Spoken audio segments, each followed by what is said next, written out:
Well, as I say, enormous in the States. We do show Remington Steele here. It tends to go out a bit at strange times, so maybe that would be the reason why it hasn't grabbed the imagination of the public here in the same way as America, do you think? I don't think it is going out, is it? Actually, I think the BBC took it off. As far as I know, they did. Well, that's what I heard. I heard it was on again and off again, actually. They put it on Tuesday night at 7, and then they put it on Wednesday night at 11. Listen, there's no need for you to turn nasty with me. I don't make these decisions. I know you don't tell them to take the things off. I know you don't, but that's what I heard the other day, that it's no longer on.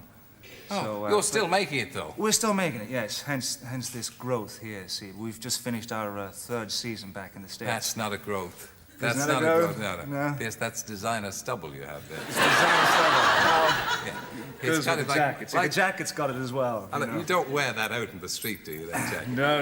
Only on certain occasions.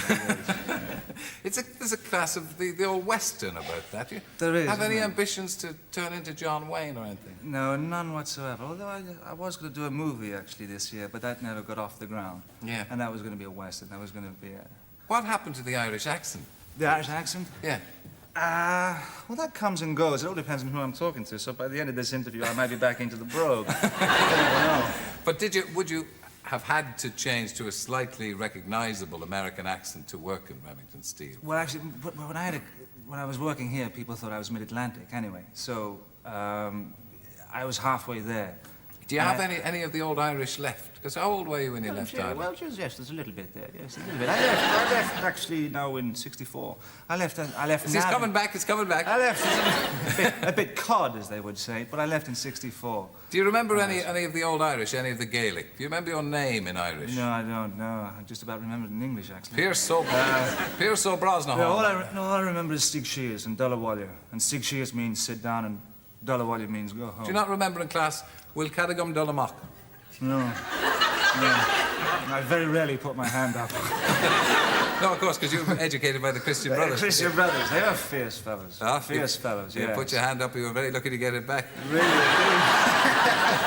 Yes, but I survived it anyway, and so... You certainly have survived it.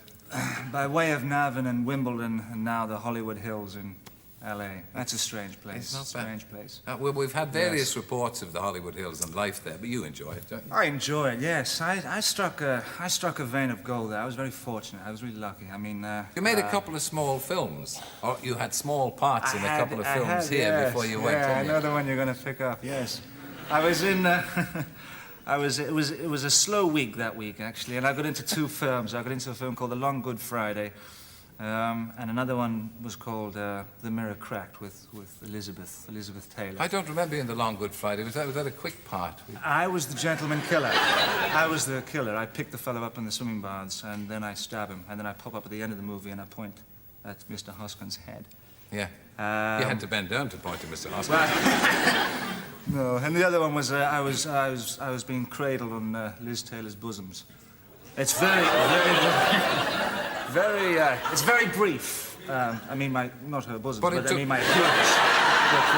But it's just, she looks into my eyes and says, Jamie, Jamie, and puts her head, and that was it. Oh. Anyway, since then... You're breaking out in a sweat at the very top. I know. Since then, it gets very warm on here. Can I tell you this? It does. That's because it's live. Oh, yes, do. Really, yes. You've been very careful about under the arms and everything, have you? No, I don't know about that, but... One has to be careful these days. Yes. Just get a little close. A little bit of velvet. That's the roar of the grease paint and the smell of the crowd, you know. Yeah, you always had the ambitions to do the acting. Not really. No, it came out of the blue, actually. I left school and I was a commercial artist. And I went into the studio one day and I was talking to a fellow colleague and about acting, and he said, well, I go to this place called the Oval House Theatre Club. And that was back in the late 60s. At that time, the experimental theatre was really blooming. And you weren't one of those idiots who walked around the street acting in the street or anything. Yes, I did that. I did that, no, yes. I did that. I did fire eating. I was a fire eater for 2 weeks in the Hoffman Circus. You wouldn't try that now with the beard, I'd say. No, I did it on a show, actually. I did it on Remington Steele one night and nearly blew myself up. So I did it. That's how really I got smitten by acting. I used to go down to the theatre club every Tuesday night and Wednesday night, and then eventually it became every night. And eventually I gave up commercial art and joined a theatre company, and we got an Arts Council grant and went up and down the country, and then decided that I wanted to go legitimate, and then I trained at a great drama school. Whatever happened to that ambition to go legitimate? But never mind that. But the final question is a rather worrying one for me, because I've made it perfectly clear to old Cubby, hi Cubs, that I am available for the James Bond thing, and now I understand that you are the front runner.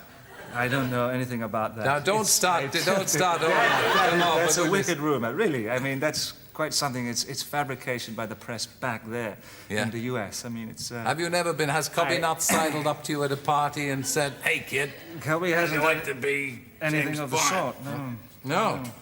Well, I shall peruse and indeed pursue the matter further, because we hope to have the present incumbent Roger Moore along with us very shortly. And I shall find out, and we'll probably get a picture of you and throw darts into it. Good, well, I'm sure he'll know better. But in the meantime, it's great to see you. Thank you. Nice to meet you.